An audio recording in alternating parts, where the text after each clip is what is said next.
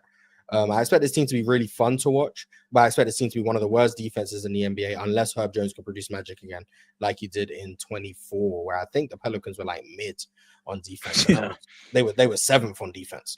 Herb Jones, first team all defense. If he can replicate something like that, then I'm talking about, okay, maybe this team can be in the play-in, but I would also probably have the Pelicans as a lottery team. But I do think healthy Zion, I expect Zion to be available this year. Not sure how many games that means. I'm not saying 65 or 75. I don't know. But I expect Zion to be relatively healthy this year.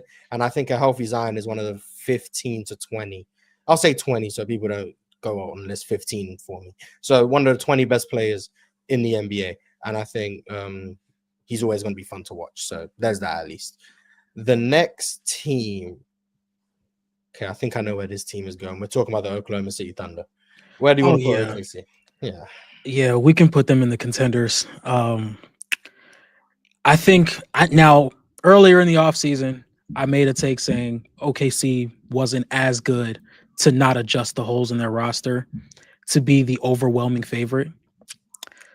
I don't know if I still feel the same way. I completely discounted like the internal development from J-Dub and Chet to where I And do Shea. think, Shea and Shea, development. yeah, Shea as Yeah. well. I mean, if he gets much better, I don't know if I can. I don't know, man. I'm gonna have to keep fighting for Kobe, but it is what it is.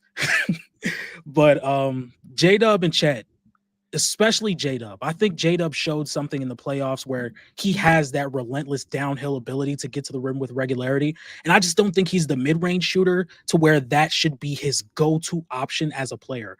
And when you're this versatile defensively and you're still a really solid off ball player, I think J Dub is a really good off ball player. And then you can add that on ball downhill force that he did in moments in the NBA finals and throughout the playoffs. I think that would be his best bet in using that mid range that he goes to around the elbows as a counter. Now for Chet, there's still a lot that I want from Chet Holmgren, especially on the offensive side. Defensively, you can argue he's the second, third best defender in the league. But offensively, one, I think his jump shot is really slow to where he does show some ability to put the ball on the floor, but it's just he's not going to be able to get a shot off cleanly because it's just so slow. And he's a really good play finisher, but as far as me saying like he can be this upper tier offensive player right now, I think it's going to take a little bit longer for him to develop into that offensive player that I think he can be. But as far as defensively, like I don't think you can name 5 defenders better than Chet Holmgren. Like I would safely say he's a top 3 defender for me with his rim protection and pick and roll coverages. And he's not terrible out in space. I think he's actually pretty good in space, to where I think if Victor Wembanyama would have won Defensive Player of the Year last year, I think Chet would be a favorite to win this year. Because truly, like, even if Chet has a better defensive season than Wemby, I just don't think anybody is going to like really have any conversation until Wemby wins his. That may sound crazy to say, but it's like you can really pencil him in. But I think Chet's ceiling is still like a ways away, and I think he can get there. But I just think it takes time with his on-ball creation and him not being able to like really use that, especially in the Minnesota series where it felt like he was like getting roughed up with the ball in his hand and he was struggling, and in the finals. But defensively, I think he's top 5. And then when you have like the ball pressure and the transition play of everyone around them, whether it's Alex Cruz or Cason Wallace or Lou Dort, I think this team is going to be great. Like they have such a high floor to where I think they can win 60 plus games again.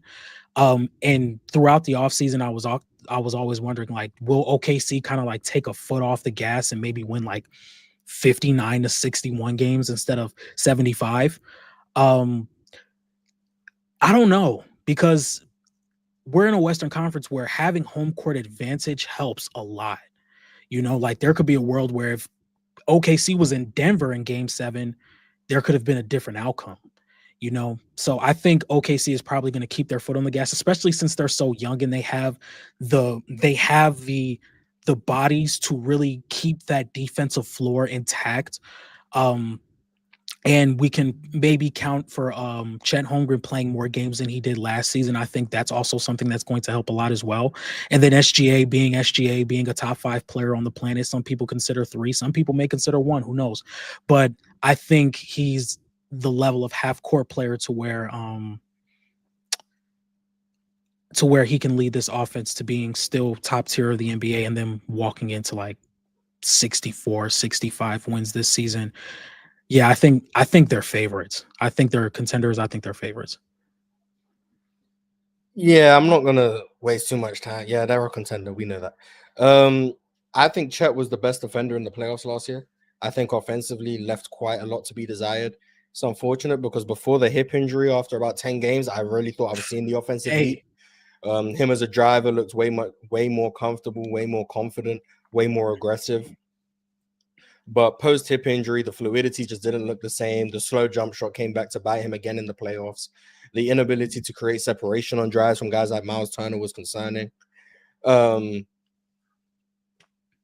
So am I going to get pre-hip injury Chet next season? Am I going to get post-hip injury Chet next season? That's a question.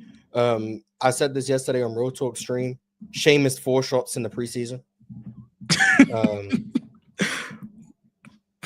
Do with that what you will. J-Dub, I think, really got comfortable, especially in the finals, as a driver, to your point. And that was with a bad wrist. Really being able to take on that burden when Shea didn't even have it going, or Indiana were being uber aggressive with Shea. J-Dub being able to turn up and produce offense at a level that maybe people didn't foresee with him. But he's probably going to miss the start of the season.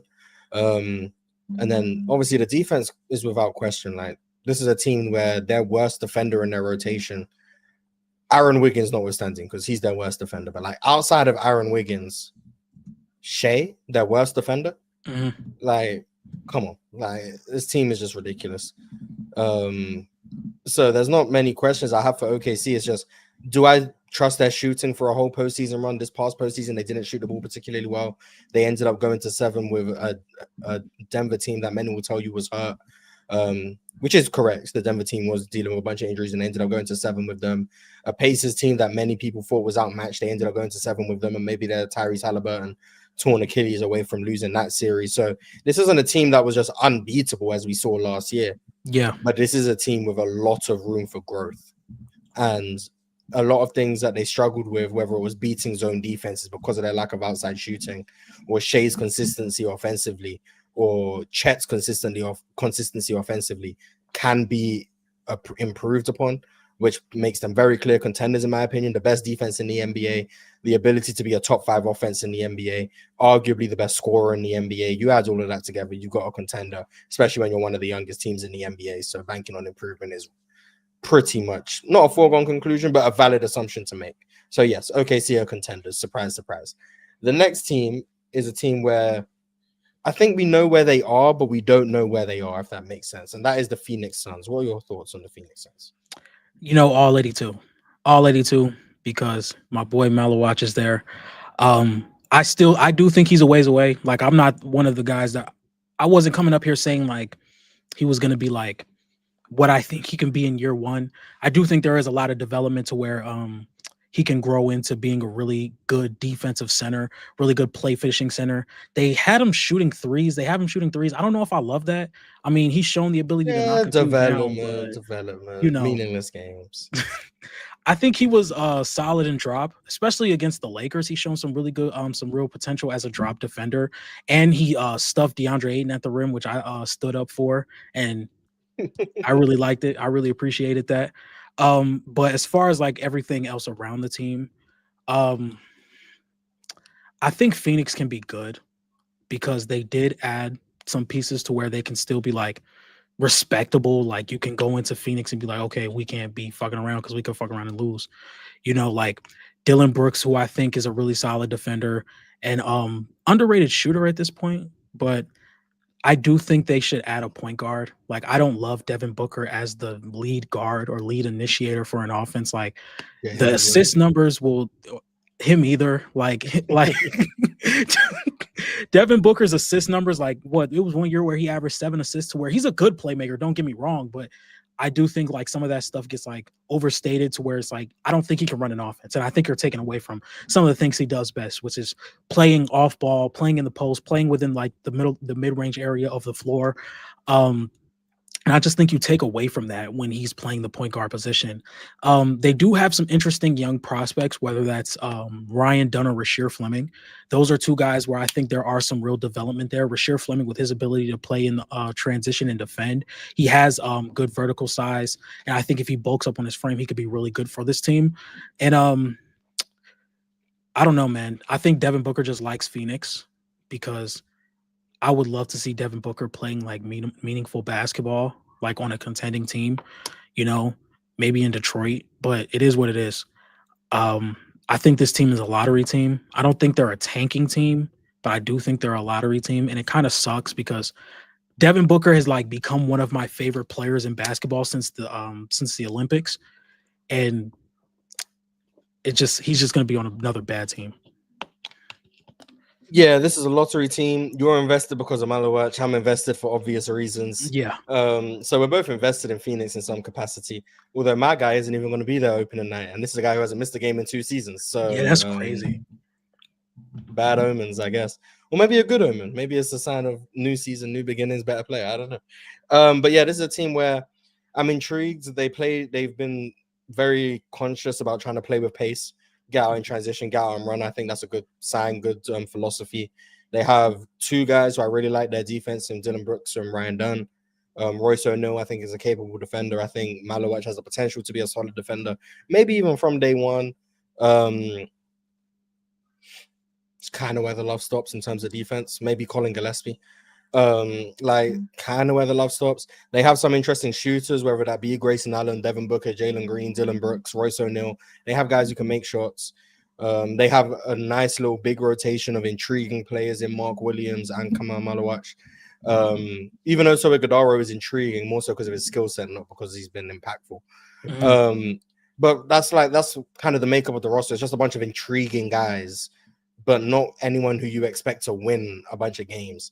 Devin Booker is obviously their best player by a significant margin, really good offensive player. I don't think he's a bad defender, but I do think he was bad on defense last year. So how engaged are we going to get Book on defense this year? I don't know. It's just tough. I think the Suns are going to play a fun brand of basketball. I think they're going to play fast. I think you're going to see a lot of transition opportunities. I think you're going to see the philosophy of ball movement, player movement. So it's going to be interesting. I just genuinely think the team lacks talent. And in the West, you can have a good philosophy, you can have good good development, but at the end of the day, you need talent to get over the hump in this conference. And I just don't think they have the talent necessary to make the play-in. So I also have them as a lottery team. But this is a team I will be watching a lot of. Curious to see if year 5 is the year where Jalen Green figures it out, or if we're just at the point where he is just a low efficiency 20-point scorer, which is fine, like cool. But obviously a lot of people have seen the flashes of something more, and we haven't. You want to get that more than just flashes. But will we get there? Will Mark Williams be more than a flash of a defender and be actually someone who uses physical tools for good on defense? Will Malowach be able to be a consistent contributor in year 1? So it's just a lot of questions in Phoenix, and I'm not sure whether a lot of those questions will get the answers that people want. But we do have the Suns in the lottery. The next team, it's actually quite relevant because people are telling us about an extension one of their players got. So talk to me about the Portland Trailblazers. Yep. For those who do not know or are not reading the chat, Toumani Camara has agreed on a 4-year, $82 million contract extension with the Portland Trailblazers. Very well deserved, in my opinion. Toumani Camara has been one of the better defenders in the league now. It feels like everybody's starting to give him his praise. I think he made all defensive team this past season. So that's really good for them and bringing him back. I think the Portland Trailblazers are going to have a much improved defense this season with the addition of Drew Holiday, still bringing in Toumani Camara, Denny Avdia, who I think is a solid defender. And then Donovan Clingan is somebody that I'm really high on as a defender. Now, there are still some concerns just with the fouling, but I think with him, with his size especially, like I think he can be a really good rim protector and post defender, and he can be good in drop. But again, it's gonna come with like a lot of development. Same what could be said with like Robert Williams. I think Robert Williams is a really good defender. It's just, is he going to be able to stay on the floor? Also, Matisse Thybulle is a solid defender in my opinion as well. Now it's just, for me, it's just like the development of their players, because it seems like this is going to be their core and they're not going to have any more picks. I mean, they may, but I don't think their goal is to get any more picks within the top 5. Like I think they want to start competing. And I think Jeremy Grant could be somebody that you look to get off your roster pretty soon. But the improvement of Shaedon Sharpe and Scoot Henderson is something that's going to be like really important for them. I think Shaedon Sharpe has the upside to be a really good scorer. I think Scoot Henderson has the upside to be a really solid point guard in this league, but that's what it is right now. And then you have Damian Lillard, which I thought was one of the coolest signings of the offseason, bringing him back and letting him be a veteran for Scoot Henderson and Shaedon Sharpe, and Chauncey Billups and Drew Holiday being mentors for Scoot Henderson and Shaedon Sharpe. I think this team could be really good. This is one of the teams that I'm wrestling with for the 10th, 9th, and 10th spot in the play-in. It will be the Grizzlies, the Trailblazers, and another team. I think the defense is going to be really good. I do question the offense just a little bit. I think Denny is still their best player, and I think he's going to have an all-star caliber season. Do I think he's going to make it? Maybe not, because the West is pretty deep. But with his ability to be a driver and play in transition, and he had a really good shooting streak towards the end of last season. I think he was averaging maybe 24 and 10 on like 61% true shooting towards the end of the season. I don't remember, but he's shown a lot of flashes of improvement with his jump shot. So I think the Portland Trailblazers are a play-in level team. It's just there are probably like 5 play-in level teams, and one team may be the odd man out, but I definitely think they're a play-in level team. Denny closed the season, last 13 games, averaging 27, 11, and 5. Oh. So, yeah, nice. Everyone's March stretch counts except Jalen Green. Good to know. But yeah, no, Portland is a team I'm intrigued by. I've heard a lot of prop about them. I've been trying to get people to watch the Blazers for about a year now, but now everyone's on the train and talking about playoffs, and I'm here like, maybe pump the brakes a little bit. I think they are going to be a play-in level team on the back of their defense. I think Drew's a good defender. I think Matisse Thybulle's a good defender. I think Denny can be a good defender. Tamani, obviously, Donovan Clingan, Robert Williams, if he's healthy. We're talking about that's like 5, 6 good defenders on your roster. Shaedon, not the greatest, not a very good defender. Scoot isn't a very good defender, but did improve in year 2 and has the tools to be good. Shaedon also has the tools to be competent. Jeremy Grant has the tools to be competent. So this is a roster full of guys who can be good defenders.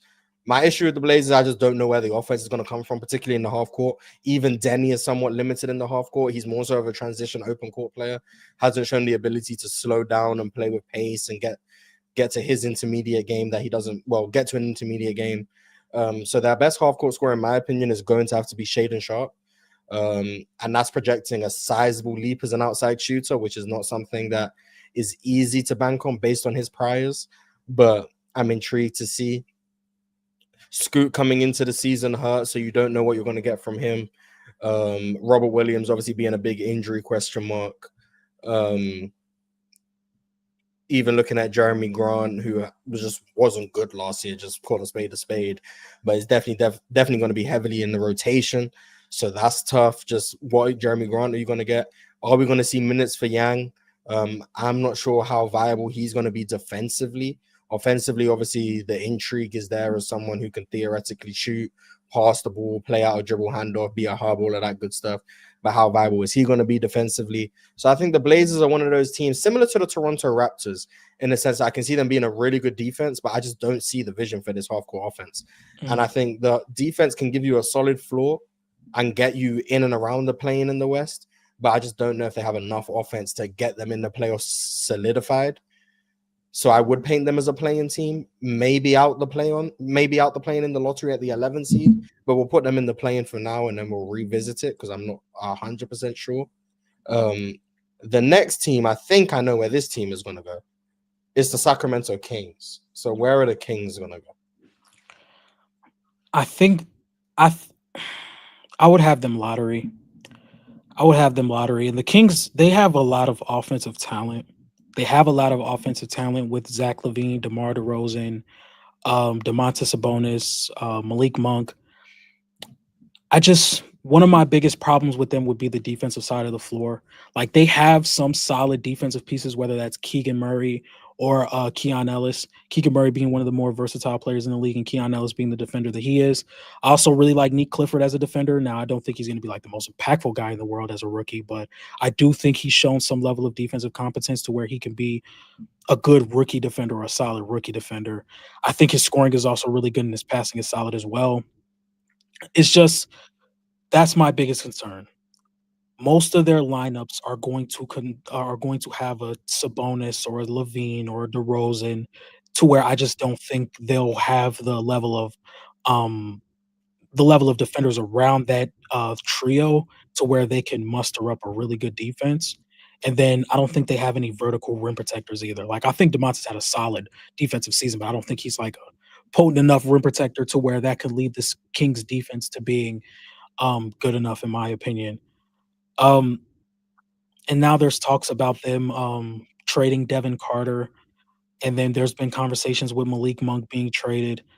I do think there has to be some type of defensive input for this team, and I think Keegan Murray not being able to shoot for the past 2 seasons is kind of sucks because he would have been like if he would have still been the 3-point shooter he was in his rookie season plus the added defense.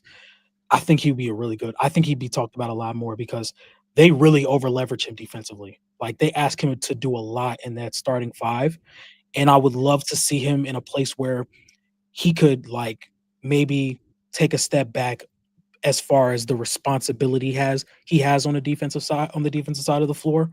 But with all that being said, I do think they're a lottery team. Like I see a world where they can be in the play-in, but I would just bank on them being a lottery team. Yeah, this is a obvious lottery team in my opinion. The defense sucks. Like that's it. Keegan Murray, Keon Ellis, the only two positive defenders I view on the roster. Maybe Dennis Schroeder is a neutral, but sure. They also don't have a backup big that I can point to and be like, I trust you to give me meaningful minutes. So that's a problem. I like the offensive talent. Oh, Russell Westbrook. Yeah, I forgot about him. But I like the offensive talent. Not sure about the fit of all the offensive talent. Malik Monk is your point guard. I do like his passing and playmaking ability to get to the rim.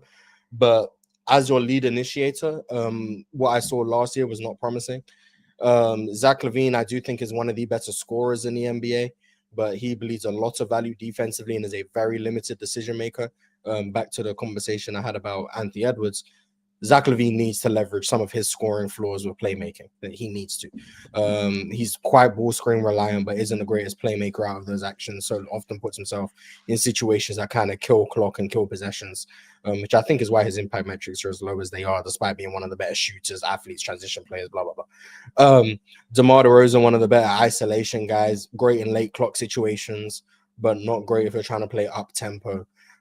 Keegan Murray, one of the better defenders in the NBA. I've seen one of these like NBA Statner Twitter accounts say Keegan Murray just wasn't that good of a defender, and that just annoyed me. And then someone asked him about it, and then he brought up some defensive RAPM or something. I was like, okay. Yeah, you know. But shout out to that guy. He's probably not watching this. So yeah, I struggle. I just don't think this team is gonna have. I think they're gonna have a bottom 5 defense. That's it. It's quite simple.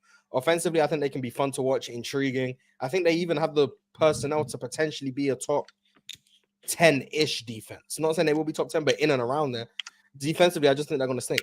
And I think that's why they're gonna end up in the lottery, looking at 37 to 39 wins, probably. Which might be enough to make the play in the other conference, but in the West, definitely a lottery team in my opinion. You need 44 or 45 of them. Yeah, I don't see a team with a rotation. Well, of the guys I expect to play are Russ, Schroeder, Malik, Keon Ellis, Nick Clifford, Zach LaVine, DeMar DeRozan, Keegan Murray, and Domantas Sabonis. And maybe their rookie Reno, maybe. It's about 9 because you might need a backup big. Of that group, there's two guys I'd paint as a consistent positive on defense, and like another two I'd paint as neutrals depending on the day in Russ and Schroeder. Like that's just not good enough, and their rim protection just stinks. So, and then they have blatant negatives in Monk, Levine, and DeRozan. And maybe you want to say because of rebounding, DeMontis can be a neutral. Sorry, he's a negative in my mind too. So like their four best players are their four biggest negatives on defense. It's bad. So that's why I have them as a lottery team. The next team is probably one of the more polarizing teams in the NBA based on how people project them. What do you think about the San Antonio Spurs? The De'Aaron Fox conversation over the offseason has been really draining to me. So I'm gonna talk about him for a little bit, but I do think his two-man game with Wemby could be really good. I think if he I think he was getting to the restricted area more in San Antonio. Now it's a very small sample size, but I do think he was getting to the restricted area and getting to the rim a little bit more in San Antonio. I think his two-man game with Wemby could be really good because of Wemby's ability to shoot off the catch and be a really good play finisher. And then you go and add Luke Cornett in the offseason, which I think was a really good pickup because I think him and Wemby could work next to each other just because I think Luke Cornett is a really good screener and I think Wemby could be used as a ball handler in the pick and roll, which is kind of crazy to say. But I think they did that a couple of times in the preseason as well when they ran some two-man actions between the two of them. My biggest concern for them would be just the floor spacing within some of their key rotation guys. Like I think Dylan Harper's going to get minutes. I think Jeremy Shohan's going to get a lot of minutes. I think Stephon Castle's going to get a lot of minutes. And I think De'Aaron Fox is going to get a lot of minutes. I don't think anybody I just named is as consistent a shooter enough for you to be like confident that they can be a spacer for you within that lineup. But I do think I think most of them are competent ball handlers between Castle and Harper and Fox to where they can generate a lot of rim pressure, especially with Dylan Harper and De'Aaron Fox. I think they are both capable of doing that. I think Dylan Harper looked really good in preseason with his ability to get to the rim and play make. I think his pick and roll game with Wemby could be really good, but I also think it could be really good with Luke Cornett with how good he is as a screener and roller and lob finisher. I also think Cornett is a really good rim protector to where he could kind of be like, he could be that anchor that the Spurs would need when Wemby's off the floor because with Wemby off the floor, they were one of the worst, if not the worst defense in the league. So it's really interesting what they have throughout their roster. I think Carter Bryant is a ways away, especially offensively. I think he could be really good defensively with his intensity and his aggressiveness. But as far as offensively, I don't think he's there yet to where I don't see him getting a consistent position within the rotation yet. But I do think they could pose some troubles, or I do think they can give some troubles to teams higher up in the Western Conference. And then with me banking on Victor Wembanyama getting even better this season, I think they can be a play-in team. I don't see them as top 6, but I definitely see them as a play-in team. Based on what I saw from Wemby in the preseason, I'm firmly on the side of it's going to be very hard to stop him from scoring the ball. I'm also firmly on the side of he's going to rank very highly in turnovers again. Now, how do you build around that? I've been on the side of put as much defense and shooting around Wemby as possible. They've gone down the route of athleticism and ball handlers with De'Aaron, with Castle, with Vassell in some capacity, with Keldon Johnson, with Sohan, with Dylan Harper, with even Kelly Olynyk, who can put the ball on the floor, which I'm not mad at. I do think that they do lack some outside shooting. I like Champagny as a shooter. I like Vassell's shooting ability. I like Kelly Olynyk shooting. Harrison Barnes too. Everyone else, But I also think that De'Aaron and Wemby is a very talented duo. And when you have a very talented duo, one being one of the best defenders, if not the best defender on the planet, who can provide top 10 defensive value pretty much by himself, no matter who's around him. And then now his backup is Luke Cornett, who's also one of the best rim protectors in the sport. I do think you put yourself in a position to be a good defensive team. Do I think you're going to be an elite defense? not necessarily, because outside of Wemby, Cornette, and Sohan, I don't see much else in terms of high-level defense on the roster, unless Carter Bryant is in the rotation and really good right away, which I'm not sure about. But they also don't have blatant negatives on the defensive side. I think Stephon Castle has a potential to be a positive. Aaron also. So like you have the makings of a solid defense, and I would say top 10.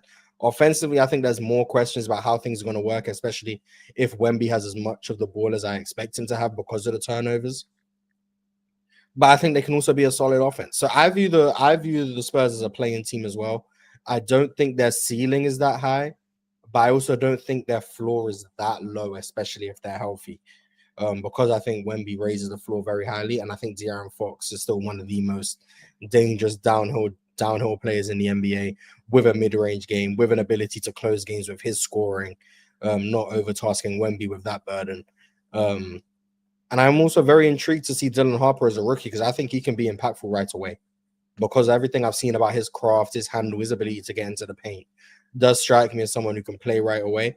So I think the Spurs are a unique team, but I probably view them as around 500, which probably puts them in the play-in for me. So yeah, I have the Spurs as a play-in team. Now And then before go ahead. Now before we move on, Dylan Harper, point guard, new best point guard in the draft, or best point guard prospect in the draft. What do you think is the most important part of like developing a point guard? Like whether that's putting what on the floor, or like what type of reps do you think is most important? I think it's about. Damn, that's a good question. Yeah, I had this I don't one want to. ready. Yeah, I don't want to say it's reps for reps' sake, because if you're just out there playing on a team playing the wrong way, I don't think those reps help you. I'm looking at like the 2022 Houston Rockets. I don't think reps for reps' sake are good, but I do think you need minutes and time to play through your mistakes while being taught to play the right way. But I definitely think minutes is key. I also think minutes and touches, I would say, are key, but within the right context. So within a right organization, the right style of play, conducive to your play style, but also conducive to winning. So any point guards, if I was talking about like a situation I think you could go to, ironically, I think like Brooklyn would be a good situation, like in theory. And I think that's why they drafted 25 point guards. Because it's about just getting the opportunity to play through mistakes, but also not play through mistakes because there's no consequence, which doesn't help anyone, in my opinion. For Dylan Harper on the Spurs, I think it's getting reps as a decision maker, as a ball handler and pick and roll,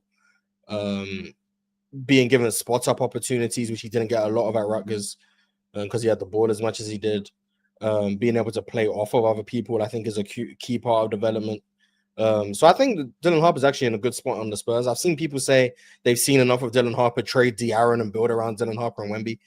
I think Dylan Harper's perfectly fine playing second fiddle to De'Aaron, not because I think Dylan Harper doesn't have the potential to be better than De'Aaron, but because I think the Spurs are trying to win like right now, and I think De'Aaron's in their best interest for that goal.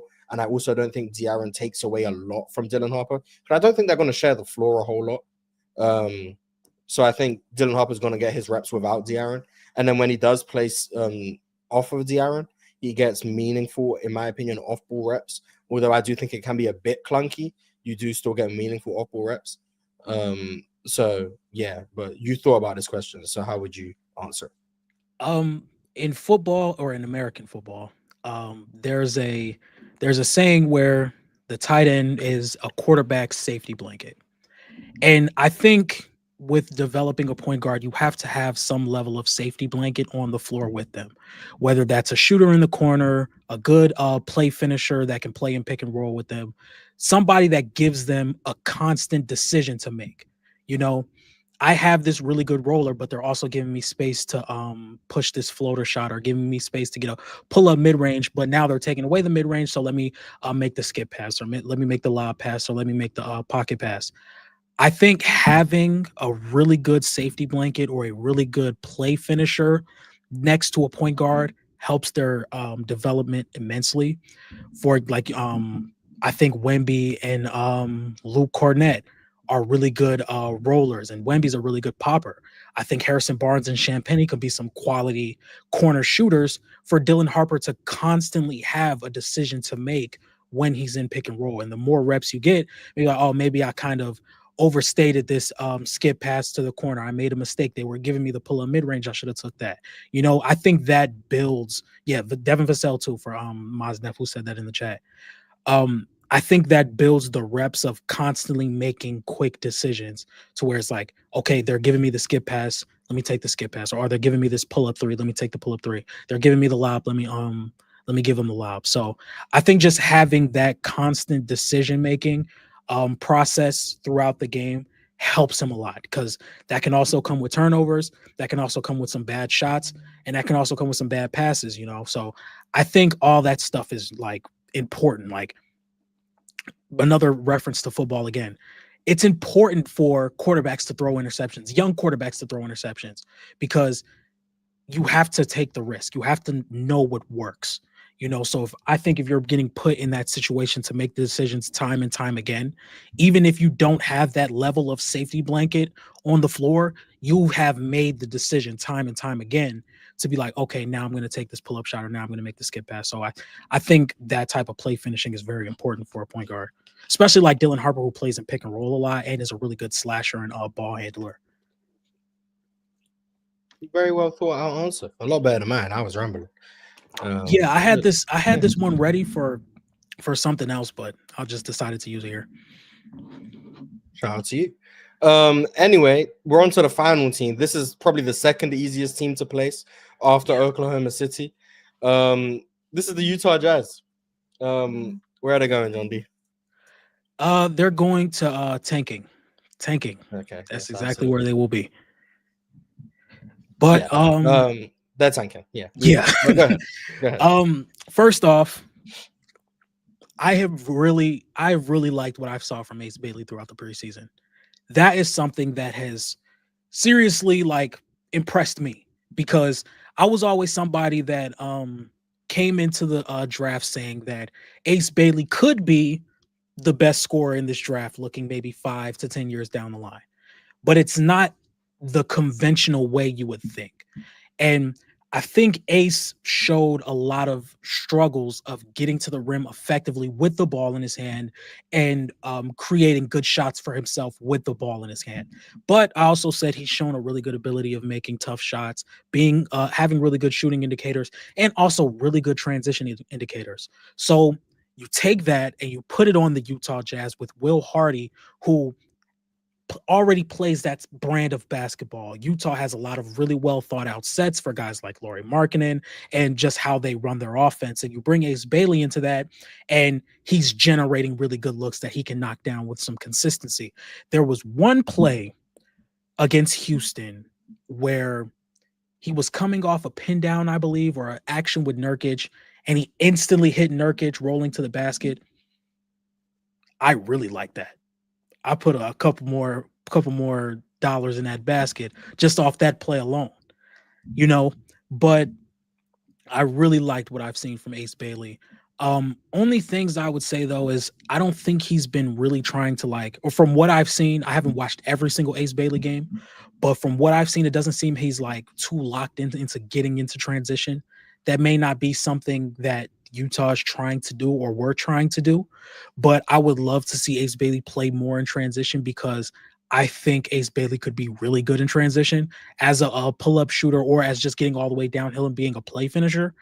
And he also has really good defensive upside, I believe. So we can look at a player that's really efficient as an offensive player, a really good off-ball player, and could be a really good defender. And I think that can be the stepping stone to a rebuild. Now, outside of Ace Bailey, I do think there's some intriguing prospects like Kyle Flipowski and Walker Kessler and Isaiah Collier. I'm not as high on Keontae George. Not as high on him as I was in summer league because he was hooping in I think that was his rookie year summer league. I was bought in to Keontae George. I'm like, oh, hey, there's some talent here. But I've grown a little bit further away from Keontae George's time as went along. But yeah, I think they're gonna win like 11 games just because the West is so good. And to be honest, like when you look at the Western Conference teams, they're like, okay, like we have to beat these Washingtons and Utahs and Brooklyns because we don't know what other break we're gonna get. Like for teams like LA or Dallas or San Antonio and Golden State who are going to be trying to fight to get into that top 6, they're really going to like, look, we're not going to play with y'all. We're trying to get this game over by the third quarter, and I think Utah is just going to be like, they're just going to be in that situation to where a lot of good teams are going to be like, look, we can't take these games for granted because we got Utah now, but then we got Denver, Dallas, then we got Houston, then we got Cleveland after that. Like the Western Conference is going to be really tough. So there's a world where Utah could win like 12 games. So I got football on the TV. That's on me. But yeah, I think they're tanking. Yeah, they're obviously tanking. So I'm not gonna. They're gonna be bad. They're gonna be intentionally bad. I'm intrigued by their talent. Ace Bailey, my glorious goat, Bryce Sensabaugh, was very high on him coming in. One of the best scorers in college basketball. Definitely the definition of just a scorer. But hey, he scored that ball really well. One of the best shooters in the league. I'm ready to say that. Taylor Hendricks being back. I saw him in preseason. He looks intriguing. Once again, versatile defender. Hopefully can knock down the 3 with regularity. Walter Clayton. Is Cody Williams going to have a better year too? Like this whole year is going to be about just internal development. Are the young guys getting better? Who do they want to keep around going forward? That's all the questions that are going to be answered really. This is going to be probably the worst defense in the NBA. I see no redeeming qualities on defense anywhere. This is a team that sucked on defense last year as well. They're just going to suck again. Offensively, I think they're going to play a very nice brand of basketball as they do a lot of great off-ball action, great off-ball movement, setting up for off-ball shooters like Ace Bailey, like Larry Markkinen, getting guys rolling to the rim. I'm seeing Walker Kessler have a more diverse offensive game, seeing him passing the ball, shooting the ball. It's going to look real good in purple and gold. Yeah. Okay, buddy. Looking like he can be one of the more impactful bigs, like for a contender long term. But ultimately, we know what's going on with the Jazz. 5 wins, 10 wins, 15 wins. We know they're not going to win a lot of games. Their prize is at the end of the season in the draft lottery.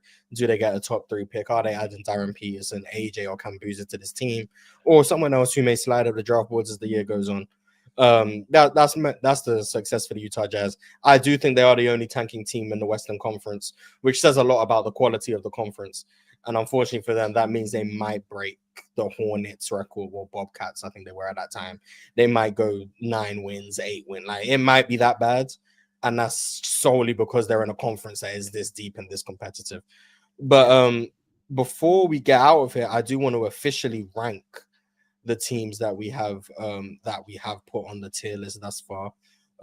As of now, we do have it set up like this. So let's put these teams into order right quick. Obviously, starting with the tanking category. Let's put the Jazz number 1 in that category. Who is the worst of the lottery teams? I'm gonna go Phoenix is the worst of the lottery teams. Okay. Cool. And then I'm actually gonna go with New Orleans being better than Sacramento. Okay. So like this. Yep. And then slide Portland down. Portland. Then, okay. And then I actually, if you just swap Memphis and San Antonio, I think we're good with the play-in. You can definitely convince me Dallas over LA, but that's my team, so I'm gonna just let it rock. You can swap the Clippers in Houston, and that would be my order. Okay, so to confirm, this is John D's order. Wait, you got OKC over Denver? Just to clarify. Oh yeah, for sure. Okay, so John D has the West from top to bottom as the best teams in the conference. OKC 1, Denver 2, Clippers 3, Rockets 4, Timberwolves 5, Warriors 6, Lakers 7, Mavericks 8, Grizzlies 9, Spurs 10, Blazers 11, Pelicans 12, Kings 13, Suns 14, and the Utah Jazz 15. If it was up to me, I would probably